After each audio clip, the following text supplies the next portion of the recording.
Todo cristão precisa ser interessado em evangelizar?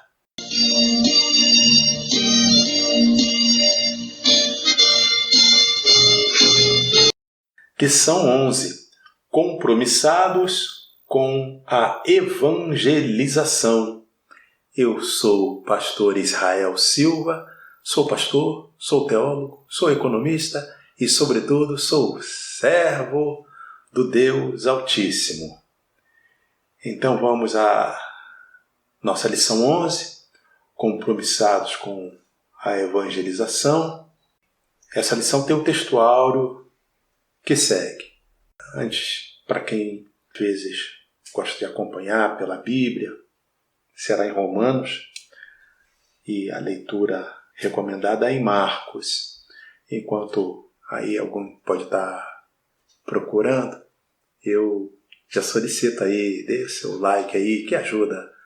Se você gosta do trabalho, né? Se você, para não esquecer, pode fazer, já adiantar aí, like, curta, comente, compartilhe e verifica se você está inscrito no canal, se desejar se manter inscrito, evidentemente, porque às vezes a pessoa acaba se desinscrevendo. Então, inscrito, ele fica escrito que está inscrito e fica na cor cinza. Se estiver vermelho, você não está inscrito. Então, texto áureo. Porque não me envergonho do Evangelho de Cristo, pois é o poder de Deus para a salvação de todo aquele que crê, primeiro do judeu e também do grego. Essa separação de dois povos que Paulo faz, judeu e grego, era uma maneira assim... Judeu porque o judeu era aquele que mantinha as Escrituras desde o Antigo Testamento. E naquela geração, quando ele escrevia, os adultos que conheciam as Escrituras tinham estudado com os escribas, com pessoas judaicas que haviam ensinado e, evidentemente, que antes haviam estudado. Então, o conhecimento das Escrituras, judeus. Aí veio Jesus, né? Quando veio Jesus, agora o Evangelho é para alcançar a todos. Então, especialmente os gregos, naquela época, eram um povo de muita sabedoria. Então, era a marca do conhecimento, a marca da filosofia e tudo mais. Filosofia é a base do conhecimento, pelo menos natural, né? E aí, então, quando se falava judeus e grego, era como se assim, já falou de todo mundo, porque falou do povo mais sábio e falou dos judeus, que é o povo que conhece as Escrituras, então por isso que aparece essa dicotomia. Verdade prática. A nossa responsabilidade para a salvação de todos os seres humanos, mediante o Evangelho de nosso Senhor Jesus Cristo, nos torna servo de todos. Leitura bíblica em classe será em Marcos, capítulo 16, versículos de 14 a 20, que passo a ler e comentar agora. Finalmente apareceu aos 11, estando eles assentados juntamente, e lançou-lhes em rosto a sua incredulidade e dureza de coração por não haverem crido nos que o tinham visto já ressuscitado. Embora o texto seja relativamente conhecido, mas a gente mesmo assim vai procurar, como se diz, colocar na mesma página, né? Então vamos dizer do que se trata isso aqui. Apareceu aos 11. Quem apareceu? Jesus. Apareceu aos 11. 11? Que 11? 11 apóstolos. Como 11 apóstolos, pastor? Mas não eram 12? Eram 12, mas um deles era Judas Iscariotes. Judas Iscariotes havia se suicidado. Então estava com 11 apóstolos porque ainda não havia sido escolhido um apóstolo sucessor de Judas, que de certa forma será depois Matias, ou, olhando por outro ângulo teológico, será o apóstolo Paulo. Mas então, para entender por que fala 11, nesse momento era o que existia. estando eles assentados juntamente, e lançou-lhes em rosto. Quem lançou? Jesus lançou em rosto dos 11 apóstolos a sua incredulidade e dureza de coração por não haverem crido nos que o tinham visto já ressuscitado. O que quer dizer isso? Jesus apareceu primeiramente às mulheres. O texto fala de Maria Madalena e as outras Marias que foram ao sepulcro e lá viram Jesus. Depois saíram correndo e falaram para os outros. Mas os discípulos ficaram, seria tão bom, os apóstolos. Mas seria tão bom se fosse verdade e tal. E aí é nesse cenário que Jesus agora aparece. Estamos falando de quê? Jesus já ressuscitado. Jesus ficou sendo visto na terra, depois de ressurreto, por cerca de 40 dias, tendo várias aparições. E uma delas é exatamente essa de que fala esse texto, esse versículo que estamos lendo. Em Marcos, capítulo 16, versículo 14. Então, vamos ao 15. E disse-lhes, quem disse? Jesus. Disse para quem? Aos 11. Ide por todo o mundo, pregai o evangelho a toda a criatura. Quem crer e for batizado será salvo, mas quem não crer será condenado. E estes sinais seguirão aos que crerem. Em meu nome expulsarão demônios, falarão novas línguas. Vou dar uma parada aqui, porque lemos o versículo 17. E na lição imediatamente anterior a essa, estamos na lição 11. Na lição 10, anterior a essa, nós falamos dessa doutrina que apareceu nos dias de Jesus, que ele trouxe como novidade. Uma das novidades, justamente essa doutrina de expulsar demônios. E aqui fica bem claro isso. Então, só para a gente reiterar. Versículo 18. Pegarão nas serpentes, e se beberem alguma coisa mortífera, não lhes fará dano algum. E imporão as mãos sobre os enfermos e os curarão. Normalmente a gente fala esses dois versículos juntos, porque são 5 evidências que Jesus enfatiza nesse encontro. Então ele diz, em meu nome, expulsarão os demônios. 1.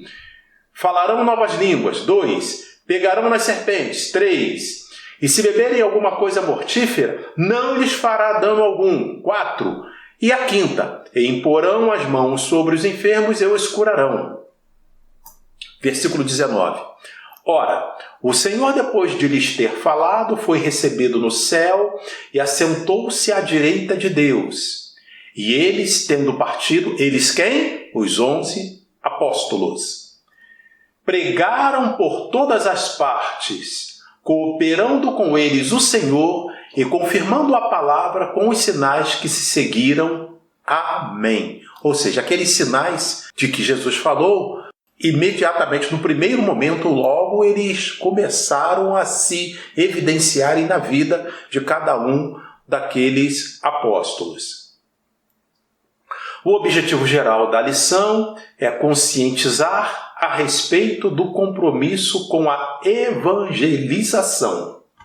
Essa lição será ministrada em 3 capítulos, sendo capítulo 1, a evangelização como prioridade. Capítulo 2, Jesus morreu para salvar todos os seres humanos.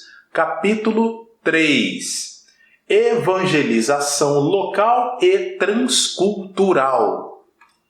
Não se aperreie se você tiver com dificuldade de entender alguma coisa. Cada um desses temas nós vamos abordar e procurar aqui uma linguagem bem acessível a todos que nos acompanham. Então, capítulo 1, a evangelização como prioridade. O evangelho não é uma mensagem alternativa. Trata-se de uma questão de vida ou morte. Vida para os que recebem a Jesus como seu Salvador e morte aos que o rejeitam. A divulgação das boas novas de Cristo é tarefa de todos nós. Então, quando falamos aqui em vida ou morte, é vida ou morte eterna, que é como a Bíblia chama. Vida eterna porque é vida eterna mesmo. E será vida eterna com Cristo. Morte eterna não é exatamente uma morte, mas será uma condenação para o sofrimento eterno. É disso que a Bíblia está falando. A palavra evangelho vem da palavra grega evangelion, que quer dizer boas novas, boas notícias, notícias alvissareiras. É a mensagem de Cristo que salva o pecador. É o meio que Deus usa para a salvação de todo aquele que crê. Só por meio do Evangelho é que o ser humano conhece a salvação na pessoa de Jesus.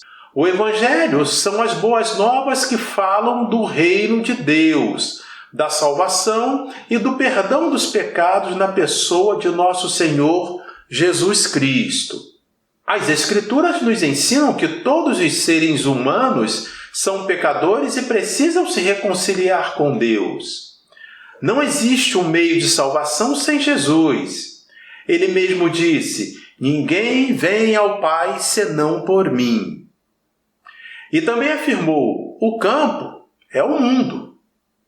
A pregação do Evangelho é uma necessidade imperiosa, porque não existe salvação sem Jesus. E o campo é o mundo. E isso nos mostra a grande responsabilidade da salvação local e mundial. O Senhor Jesus constituiu a Igreja como única agência do reino de Deus na terra, encarregada de anunciar essas boas novas de salvação. É necessário, pois, a mobilização de toda a Igreja para que essas metas sejam alcançadas. Toda a Igreja significa a Igreja formada por todas as pessoas que estão em Cristo em toda parte do mundo. Esse é o conjunto. Esse conjunto aí é formado por pessoas de vários idiomas, de várias localidades, várias etnias e assim por diante. Cada crente dos dias apostólicos era um próspero ganhador de almas. Devemos seguir o modelo. Jesus foi enviado ao mundo para suprir as nossas necessidades. Isso é feito mediante o Evangelho. Devemos, portanto, agir como o apóstolo Paulo. Aqui vale a pena a gente falar como isso aconteceu naquela primeira geração de cristãos, naquela primeira geração após a ascensão do Senhor Jesus Cristo. E como isso se mantém até hoje, né? Então eu falei com um certo enfoque na lição passada, mas volto a falar de Filipe. Na Bíblia aparece com isso. Filipe era um dos 7 diáconos e diz a Bíblia que Filipe estava em Samaria e ele pregava a palavra de Deus com muita autoridade. Deus operava muitos milagres, paralíticos andavam.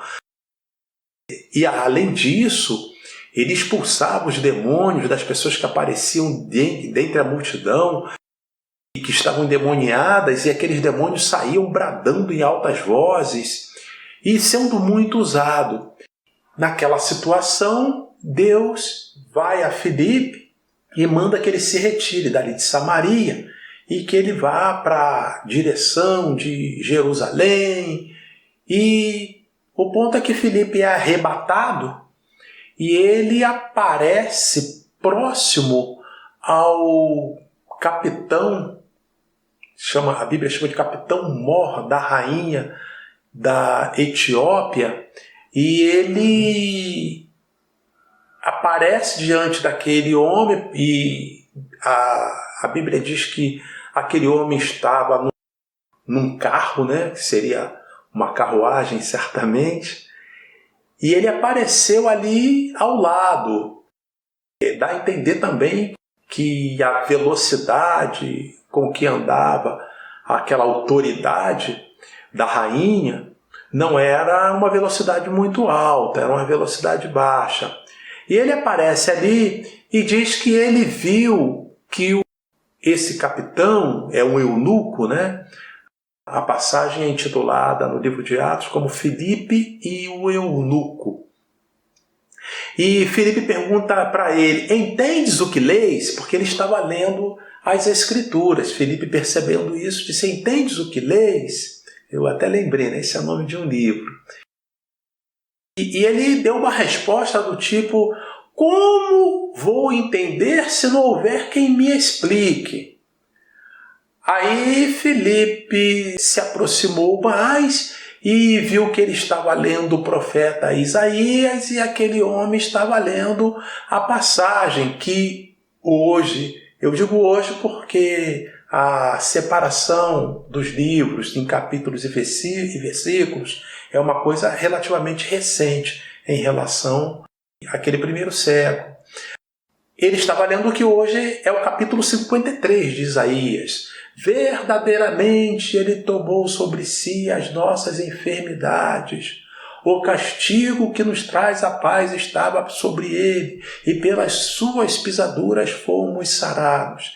E diz a Bíblia que Filipe, então, a partir dessa escritura, né, estava ali aquele capitão lendo o livro do profeta Isaías. Então diz a Bíblia que a partir daquilo ali, Filipe começou a conversar com ele e ele faz mais uma pergunta, mas aqui o profeta fala dele mesmo ou fala de um outro que há de vir? E aí Filipe foi explicar que era a profecia do profeta Isaías, 700, 800 anos antes de Cristo, mas que essa parte em especial havia se cumprido nos dias recentes, ali no passado recente, ali do ministério do Senhor Jesus Cristo. E foi conversando com ele e essa escritura, ela termina dizendo que eles chegaram a certo local e o capitão então perguntou para Filipe, estamos próximo de um rio, o que me impede de ser batizado? Aí Filipe disse, é lícito, se creres de todo o seu coração. Ele disse, creio que Jesus é o Filho de Deus. Aí diz que ele foi batizado e Filipe também dali foi transladado da maneira como ele chegou, ele também saiu e não se viram mais. Isso aconteceu naquele primeiro século, poucos dias, podemos dizer assim, poucos dias após a ascensão do Senhor. Mas chama muito a atenção esse mandamento do Senhor para que preguemos o Evangelho. E até no caso de Filipe, o texto é muito enfático em dizer que ele estava pregando para multidões. Isso parece que na nossa realidade faz uma diferença muito grande. As pessoas gostam de falar para muita gente ouvir. Imagine fazer um vídeo, mas quantas pessoas vão assistir? Quando alguém fala, eu assisti um vídeo muito bom do pastor Israel, e quantos seguidores ele tem? Porque as pessoas gostam de ouvir essa quantidade. Mas a Bíblia diz que Filipe falava para multidões, ela usa esse termo, e Deus operando maravilhas. Mesmo assim, Deus tirou Filipe, levou ele para conversar com apenas uma pessoa, que era aquele capitão, que foi convertido ao cristianismo, que foi batizado. Isso para mostrar a importância que é para Deus uma única pessoa, uma única alma. Eu lembro que em 1989, eu estava fazendo o curso em Belém e Deus conduziu as coisas de uma maneira que chegamos um ao outro, né? Na época era o irmão, hoje é pastor, o irmão Fernando Cordeiro. E aí ficamos amigos e logo assim no nosso primeiro encontro ele disse assim, eu senti de Deus que eu preciso te ajudar espiritualmente. Irmãos, e foi tudo desse jeito mesmo, foi Deus mesmo, porque como Ele me ajudou. Então, você veja esse carinho, esse zelo de Deus para uma alma. Deus fala para multidões de uma vez só e Deus também fala para uma pessoa. Então, se você que está assistindo, estiver assistindo em particular, às vezes com o celular, às vezes a pessoa coloca até o fone de ouvido, Deus fala para você, Deus fala para uma pessoa em particular, sim. Deus ama a sua igreja, que é a reunião, como falei ainda há pouco, de todos os salvos, mas Deus também tem compromisso, tem prazer em falar com uma pessoa de cada vez. Algo parecido eu posso dizer que acontece no meu ministério relativamente recente, porque eu fui fazer um curso no Rio de Janeiro e aí a esposa e eu passamos então um ano em Niterói. E nós sentimos de Deus ali que era para a gente abrir uma igreja, enfim, fazer um movimento dessa natureza. E durante todo o tempo, todo esforço a gente fazia e convidava pessoas, convidava um, convidava outro, mas em termos de quantidade, a igreja não evoluía, embora tivesse toda regularizada, tivesse um espaço relativamente confortável, né? Já que Niterói, como Rio de Janeiro, no verão faz um calor muito forte, o espaço com ar-condicionado, mas mesmo assim a igreja não cresceu. Mas o detalhe é que teve uma irmã, que se ela puser o nome dela aí no comentário, tudo bem, mas eu não vou dizer que às vezes a pessoa pode se sentir constrangida.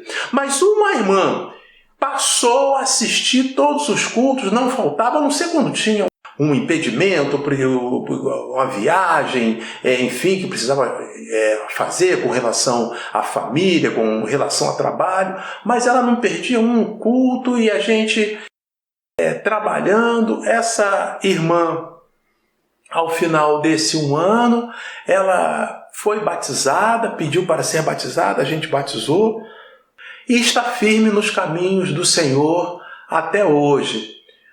De novo, mostrando a importância que tem uma alma. E quando eu olho para isso, digo, puxa, todo o esforço que foi feito, todo o investimento que foi feito, eu imaginei que pudesse ter muito mais, mas desde que tenha sido feito para uma alma, vale a pena. Se tivesse que fazer outra vez, eu não tenho dúvidas, eu faria de novo, porque uma alma vale mais do que tudo. Depois, para não ficar apenas nisso, houve também um outro irmão que apenas soube que a gente estava na cidade e no ano seguinte ele vinha já com uma enfermidade, acabou piorando, mas durante todo o tempo que a gente falava lá de Jesus, chamava para a igreja, nada a gente conseguia. Mas ele estava já num leito de hospital e a gente foi fazer uma visita e ali fizemos o apelo, eram os seus últimos dias de vida. Fizemos o apelo, ele aceitou a Jesus, tempo depois tivemos a informação de que ele havia partido, mas nós podemos dizer, até celebramos lá o funeral do irmão, ele partiu com Jesus, partiu para a glória, foi recolhido aos braços do Senhor. Isso tudo para dizer que toda alma importa. Toda mulher que se aproxima de Deus importa. Todo homem que se aproxima de Deus importa. Deus se importa com você quando você resolve se importar com Ele. Por isso que a Bíblia diz, chegai para mim que eu chegarei para vós. Eu costumo dizer que o nosso contato com Deus é algo dessa natureza, né? Se você segura na mão de Deus e aperta, Senhor, me ajuda, me segura, ele segura com a mesma intensidade. Se você segurar fraquinho, ele também segura fraquinho. E se você botar o dedinho assim para fazer a comunhão com Deus, ele deixa o dedinho desse jeito. E se você largar, ele também se afasta. Jesus disse, eis que estou à porta e bato. Se alguém abrir, eu entrarei e cearei com ele e ele comigo. É dessa maneira que está escrito. E aí a gente consegue entender. E se não abrir? Se não abrir, ele não entra. O Senhor só entra em seu coração se você abrir a porta. Nós vamos ter que explorar um pouco mais isso, mas pode ter certeza, para você que está assistindo esse vídeo, você é sim importante para Deus. Você é sim importante para Deus. Mas depois de tudo que eu já fiz, depois de por tudo que eu já passei, depois da situação onde eu vim parar, eu reitero, Deus sabe de todas as coisas e a nossa maneira de enxergar é diferente da de Deus. Deus pode conduzir as coisas por caminhos diferentes. Tem pessoas que passam a conhecer a Deus quando está numa ascensão, mas uma grande parte passa a conhecer o Senhor justamente quando está em declínio, às vezes de emprego, às vezes até por enfermidade, como esse testemunho que eu acabei de dar. Então, o importante é receber o Senhor como Salvador. Eis que estou à porta e bato, diz o Senhor. Então cabe a você abrir a porta do seu coração e receber a Jesus. A síntese desse tópico 1, o Evangelho é uma questão de vida e morte. Por isso, a evangelização é uma prioridade. Capítulo 2. Jesus morreu para salvar todos os seres humanos. A extensão da obra expiatória de Cristo tem sido debatida ao longo dos séculos, mas especialmente depois da Reforma Protestante. Antes convém ressaltar que a nossa teologia é pentecostal e vem diretamente das Escrituras Sagradas, sem intermediação dos teólogos da Reforma Protestante ou contemporâneos. A teologia pentecostal que nossos pais nos legaram não teve nenhum teólogo ou reformador como intermediário. A nossa teologia é original e estritamente bíblica. É um dos legados deixados por nossos pioneiros. Eu falei na lição passada de um dos pioneiros, do caso da Assembleia de Deus, o missionário, pastor Gunnar Vingre e sua esposa Frida Vingre.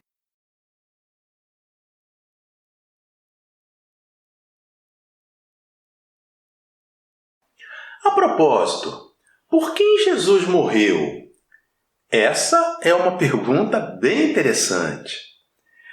Há muitas discussões teológicas sobre o tema, mas nos últimos tempos os debates se concentram entre duas interpretações das Escrituras: expiação limitada e expiação ilimitada. Esse tema não é fácil e vejo uma forte ligação desse tema com a soteriologia, ou seja, a doutrina da salvação. A questão é como abordar o sacrifício de Cristo diante dos humanos que se salvam e dos que não se salvam. Que o Senhor me dê graça. Mas eu recorro a uma figura biológica. É necessária a participação de um homem e uma mulher para que nasça um outro ser humano, para que nasça uma criança. Por mais que tente aí algumas correntes políticas, ideológicas, tente forçar a barra do contrário, mas toda pessoa que nasce, ela tem necessariamente a participação de um homem e de uma mulher.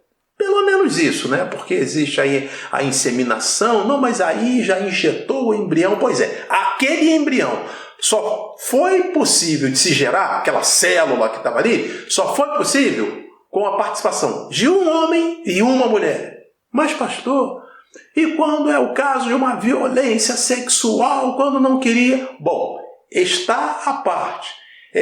Se o homem quis, a mulher não quis, mas a participação terá que ser completa. Senão, não forma a célula da nova criatura. Da mesma forma, é a salvação. Jesus diz: eis que estou à porta e bato. É um fundamento. Jesus morreu pelos nossos pecados. João 13,16, porque Deus amou o mundo de tal maneira que deu seu Filho unigênito, para que todo aquele que nele crê não pereça, mas tenha vida eterna. A parte de Cristo está completamente feita, realizada.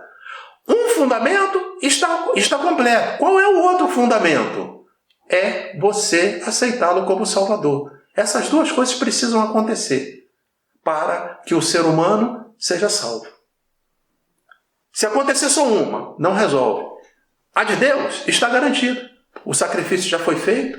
Só havia essa maneira de ser salvo. Jesus disse: eu sou o caminho, a verdade e a vida. Ninguém vem ao Pai senão por mim. Pois é, e ele fez esse sacrifício. No entendimento, na soberania de Deus, essa era a maneira da salvação. Enviar o seu Filho. E ele veio, sofreu, foi humilhado, foi castigado, padeceu morte de cruz, uma morte muito cruel, mas o mais importante disso é que ele ressuscitou e está vivo.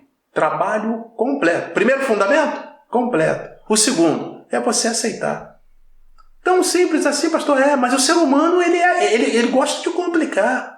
Eu não vou aconselhar que ninguém faça isso, não, mas vou falar por hipótese, porque eu já vi coisas muito parecidas com isso. Dizem que toda pessoa gosta de receber um dinheiro. Olha, eu fico imaginando o seguinte: se a pessoa aí, sei lá, ganhou aí um prêmio grande, ganhou uma herança grande, separasse ali R$1 milhão em dinheiro. Aí eu estou falando de um dinheiro, mesmo que seja em dinheiro, mas é um dinheiro que seja um dinheiro limpo. No nosso exemplo aqui só cabe falar de dinheiro limpo. Chegou lá no banco, olha, a conta é minha e tal, eu quero sacar aqui R$1 milhão e tal. Bota dentro de uma mala, chega de uma janela de um apartamento, tem a rua lá embaixo, ele despeja. Ah, todo mundo vai correr. Todo mundo? Eu diria a maioria. Sempre poderá ter alguém que vai dizer: isso aí não deve ser, isso aí só pode ser de papel.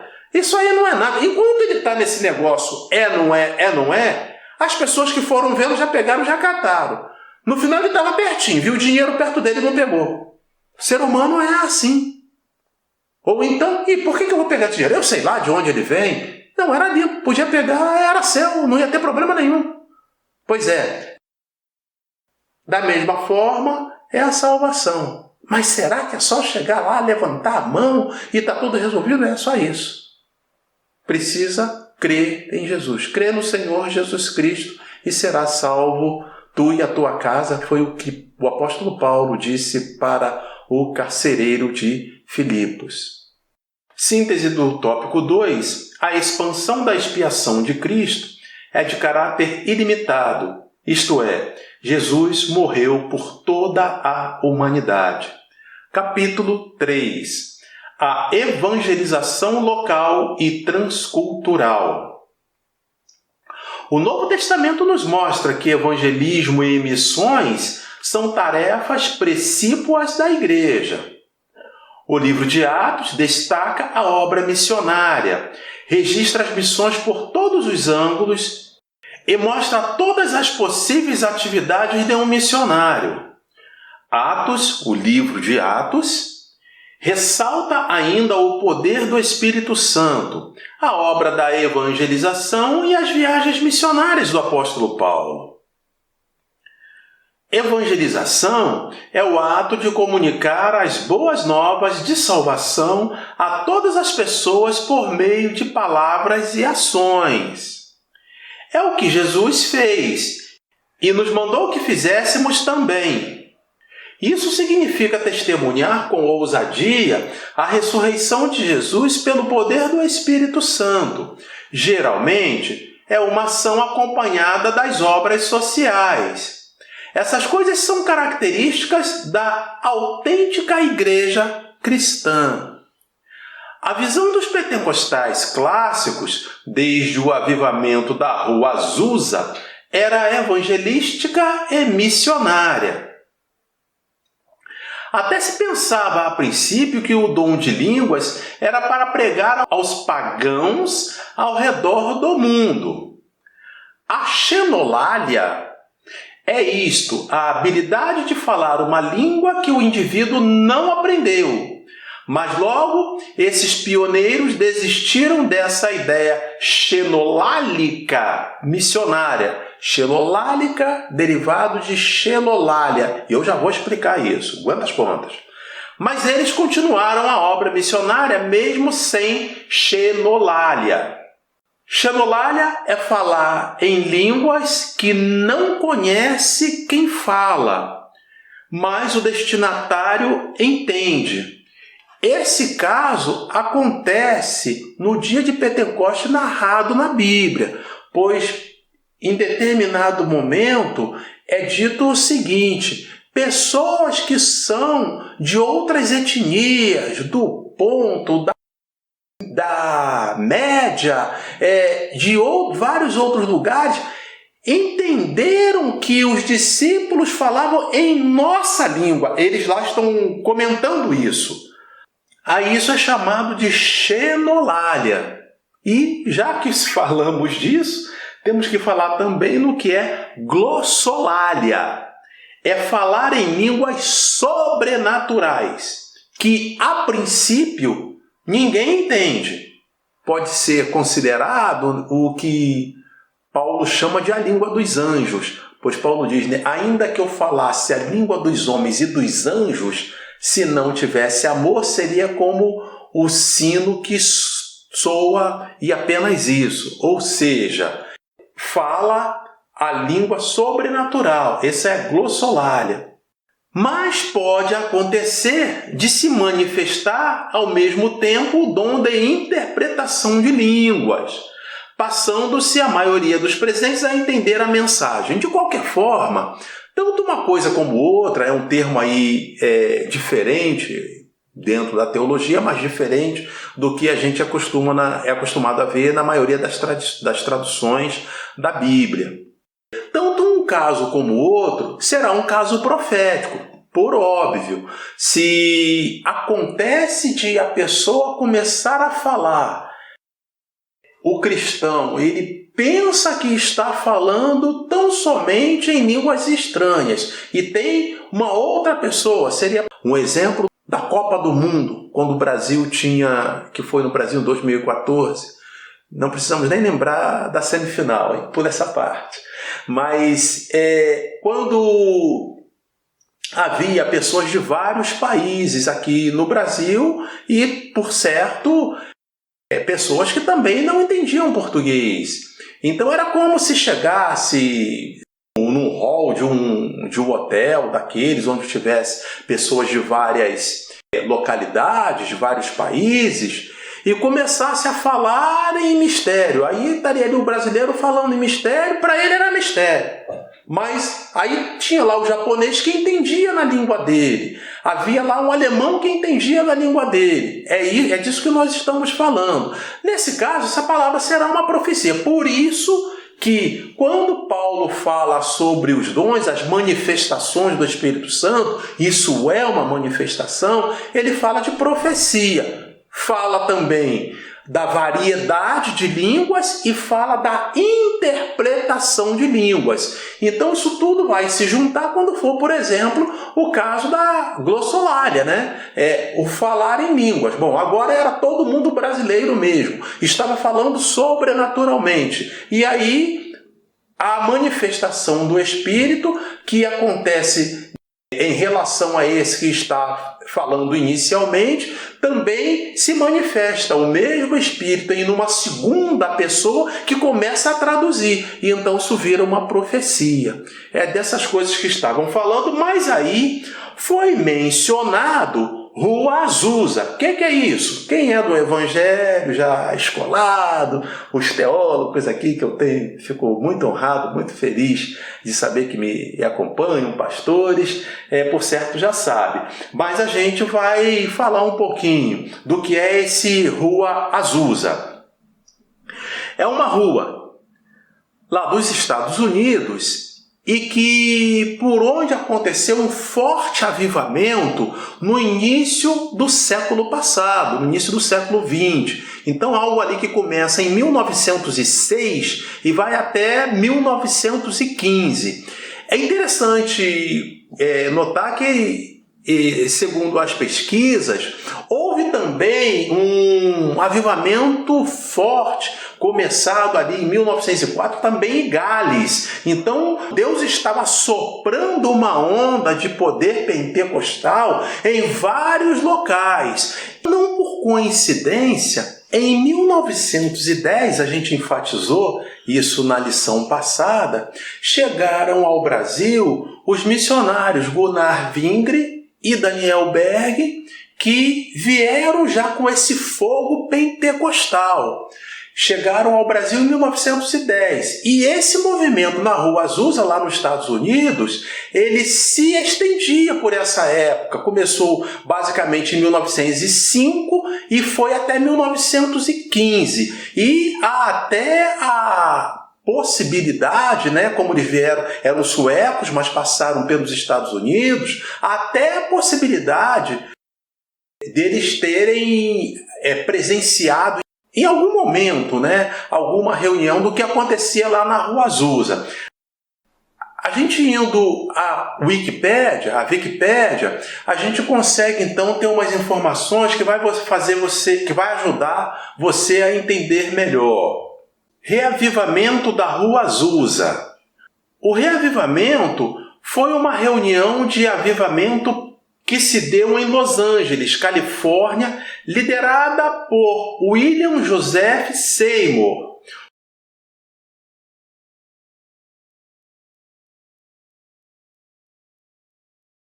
Um pregador afro-americano.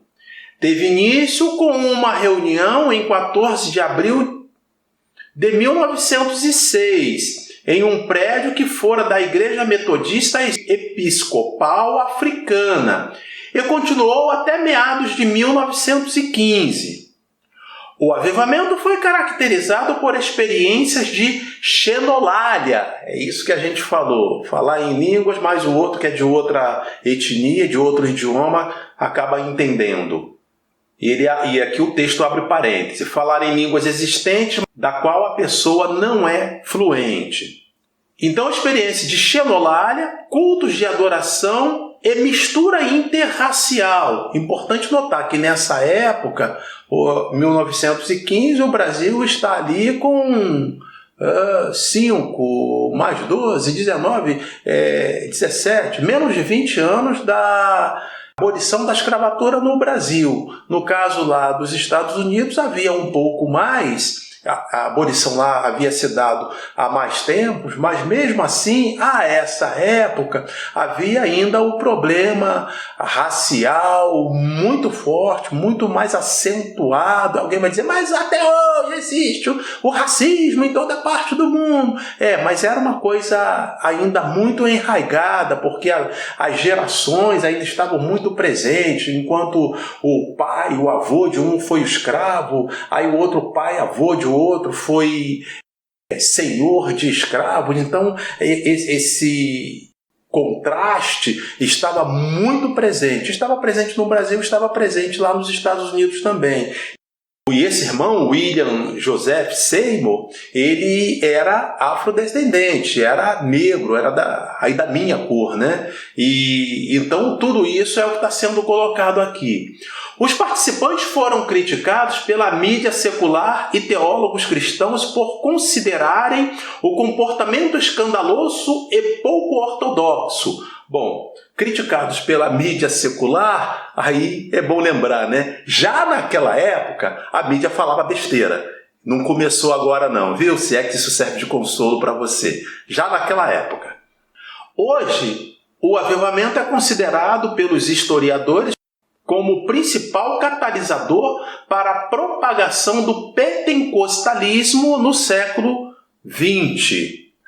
Pentecostalismo é o nome usado, para você que não tiver familiaridade com a igreja evangélica, É o nome usado para os cristãos que adotam esse dom, esse procedimento com naturalidade, aceita, busca, entende, enfim, e que é exatamente de falar em línguas, de profetizar e assim por diante. E essa lição, né, ela tem até, se você ver lá na capa, né, está lá a revista lá, o tema é pentecostalismo. Então, por isso que a gente precisa ficar explicando essas coisas assim com detalhes. Em outra parte, o que podemos ler? Seymour e seu pequeno grupo de novos seguidores se mudaram para a casa de Richard e Ruth Asbury, na rua Bonnie Brae, Norte, 216. Famílias brancas das igrejas de santidade locais também começaram a participar. O grupo se reunia periodicamente e orava pelo batismo do Espírito Santo. Em 9 de abril de 1906, depois de 5 semanas de pregação e de oração de Seymour, ao terceiro dia de um jejum de 10 dias, Edward Lee falou em línguas pela primeira vez. Em outra reunião, Seymour compartilhou o testemunho de Lee e pregou um sermão em Atos capítulo 2, versículos de 4 a 4. E também outras 6 pessoas começaram a falar em línguas, incluindo Jenny Moore, que mais tarde se tornaria a esposa de Seymour. Alguns dias depois, em 12 de abril, Seymour falou em línguas pela primeira vez depois de orar toda a noite. Aí alguns relatos de pessoas sobre o que acontecia. A gente tem aqui, um morador do bairro descreveu os acontecimentos na Bonnie Brae Norte, 216, com as seguintes palavras: eles gritaram 3 dias e 3 noites. Era a época da Páscoa. As pessoas vinham de todas as partes. Na manhã seguinte, não havia modo de chegar perto da casa.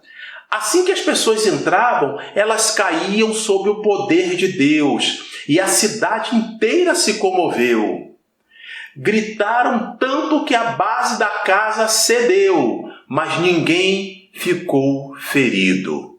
Aí depois você pode olhar aí, reavivamento da Rua Azusa, e aí não havendo, né, que pode ser que você tenha isso em livros em casa, já possuía isso em outras publicações, mas não consegui localizar e recorri aqui à Wikipédia. Quanto às missões, importa dizer que o trabalho do missionário é a evangelização entre as pessoas de cultura diferente da nossa. Quando fala de cultura diferente da nossa, aí o extremo será de um país para o outro, como nós no Brasil recebemos Daniel Berg, Gunnar Wingre, Frida Wingre, ou de um país para o outro. Eles eram suecos, estudaram nos Estados Unidos e vieram para o Brasil. Segundo as pesquisas, nem falavam português quando aqui chegaram em 1910. Isso a gente chama de missões transculturais. Eu já estou adiantando para facilitar o entendimento. A mensagem é a mesma. É necessário ajustar e adaptar estratégias conforme o costume de cada povo ou grupo étnico. Veja como Paulo introduz sua pregação na sinagoga da Antioquia da Pisídia para se anunciar a Jesus, e compare com o discurso no Areópago, em Atenas. O cristianismo não tem o objetivo de padronizar o mundo e nem destruir as culturas. Sua mensagem, porém, é universal. No dia do triunfo de Cristo e da Igreja, cada povo ou etnia se apresentará louvando a Deus na sua própria cultura. Por isso, o apóstolo Paulo disse que, sendo livre, se fez servo de todos, judeu para os judeus, sem lei para os sem lei, para ganhá-los para Jesus. Esse sem lei de que a Bíblia fala é sem aquela lei de Moisés, que no início do Novo Testamento, no primeiro século, ainda se falava, né? A lei, tanto que na parábola de Rico e Lázaro, não é exatamente uma parábola, né? Mas pode ser que em algumas traduções aparece com esse subtítulo. Mas lá há um momento em que o pai Abraão, ele fala, né? As pessoas que lá estão, fala para o rico, já possuem a lei e os profetas. O que é isso? Já possuíam as escrituras, já possuíam a lei, que é o Pentateuco, Gênesis, Êxodo, Levítico, Número, Deuteronômio. E os profetas, então a Bíblia tem os profetas maiores, até falei profetas maiores, Jeremias, Ezequiel e Isaías, e tem os profetas menores, que são os outros 12. Então, quando fala a lei, os profetas, estava se falando basicamente do Antigo Testamento. Claro que hoje a gente tem organizadinho, aí tem os livros poéticos, tem o livro de Jó, tem Salmos, mas isso, naquele momento, não era tão simples. Jesus disse, o campo é o mundo. Ele não disse que o campo é Jerusalém, nem a Judéia, nem Roma, nem minha cidade ou a tua. Jesus não disse para primeiro pregar em Jerusalém, depois na Judéia, depois em Samaria, depois ser testemunha até os confins da terra, mas mandou pregar tanto em Jerusalém como em toda a Judéia, Samaria e até os confins da terra. Isso fala de simultaneidade. Do contrário, o Evangelho estaria ainda em Israel, confinado entre os judeus, pois Jesus mesmo disse, porque em verdade vos digo que não acabareis de percorrer as cidades de Israel sem que venha o Filho do Homem. A síntese desse capítulo 3, a evangelização local e transcultural é a tarefa principal da Igreja, de acordo com o Novo Testamento. Concluindo, a Bíblia afirma que não existe salvação sem Jesus. Ele mesmo declarou, eu sou o caminho, a verdade e a vida. Ninguém vem ao Pai senão por mim. Essas boas novas são o poder de Deus para a salvação e libertação disponível a todos os povos. Mas há necessidade de alguém para levar essa mensagem de vida. Já faz quase 2000 anos que os cristãos vêm pregando esta mensagem e ela continua sendo cada dia uma mensagem nova. Termino com Romanos capítulo 10, versículos de 13 a 17. Porque todo aquele que invocar o nome do Senhor será salvo. Como, pois, invocarão aquele em quem não creram? E como crerão naquele de quem não ouviram? E como ouvirão se não há quem pregue? E como pregarão se não forem enviados? Como está escrito, quão formosos os pés dos que anunciam a paz, dos que anunciam coisas boas. Eu gosto mais da tradução que fala boas novas, né? Mas coisas boas são sinônimos, isso tudo são nomes do Evangelho, como a gente já disse lá no início. Mas nem todos obedecem ao Evangelho, pois Isaías diz, Senhor, quem creu na nossa pregação?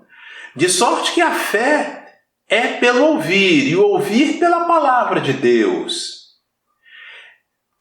Recentemente, fui me despedir de uma missionária que havia passado uns bons anos, acho que 5 anos, que ela estava ausente aqui do Brasil.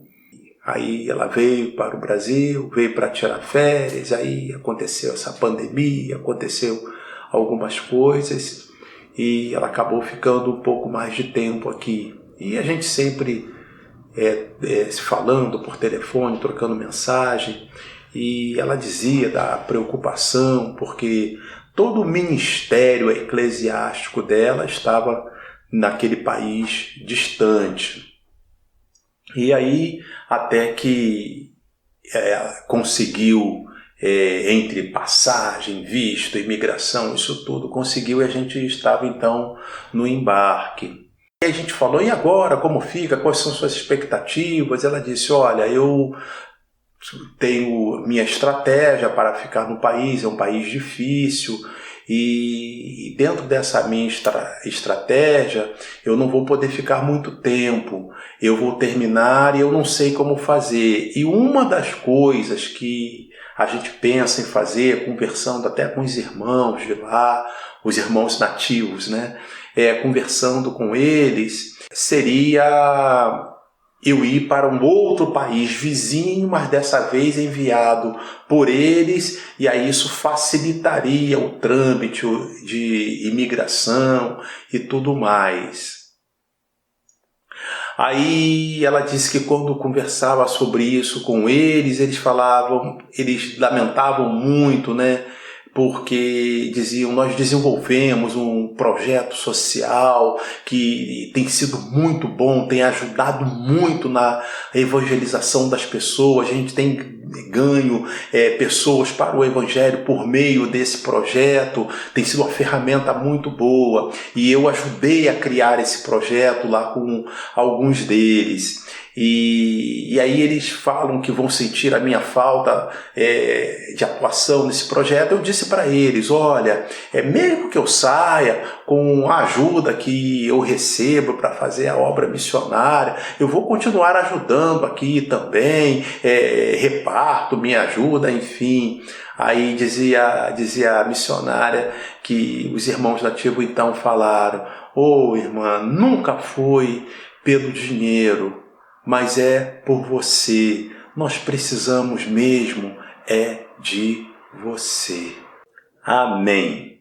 Se gostou, dê o like, curta, compartilhe, vê se você está inscrito, se está acionado, tem que estar em cinza, aí vai estar escrito inscrito.